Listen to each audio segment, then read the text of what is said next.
Let's bring you our headline story. And the World Health Organization says it has detected a highly infectious and deadly viral disease, which it says has a potential to spread far and wide. In a statement, the WHO said the first patient identified in southern Guinea has already died of the disease. Marburg virus disease is said to be in the family of the Ebola virus and has case fatality rate of up to 88%. The WHO has already begun cross-border surveillance with neighboring countries put on alert. Now, we have been joined by the head of our health desk, Fred Smith, who has more details about this disease. Fred, what have you been able to gather?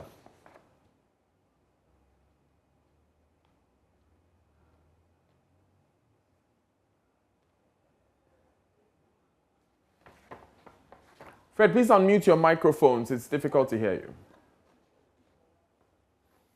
Right, Fred Smith, the head of our health desk, on standby to give us some details of the Marburg disease. And when he rejoins us, we would have that. Now, of course, we know that it's been reported, as I said earlier, that one person has already died in Guinea as a result of this disease, and the WHO is putting West Africa on high alert. Now, we want to know exactly what the WHO position on this is. Take a listen. Hemorrhagic fever virus, very close to the Ebola virus. The modes of transmission are similar.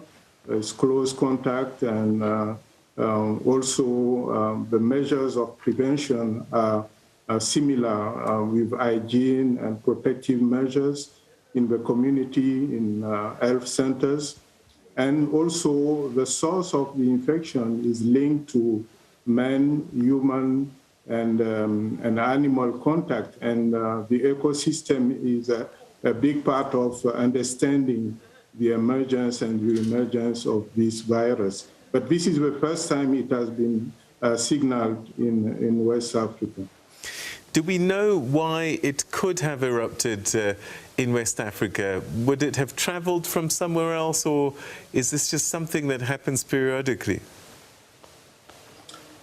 What is known is that there is circulation of these hemorrhagic viral fever viruses in animals, for example, in bats.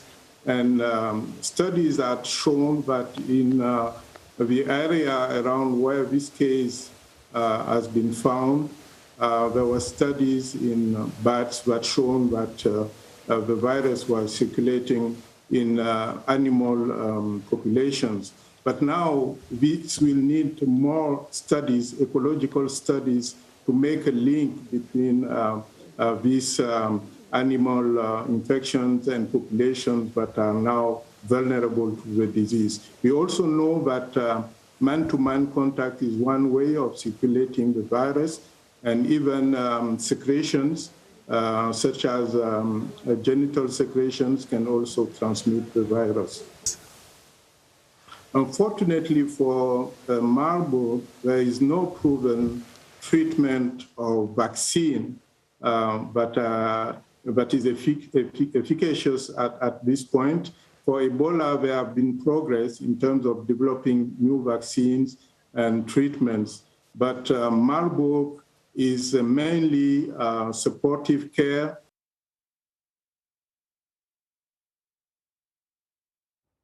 And that was the head of the, a representative, of the World Health Organization speaking there.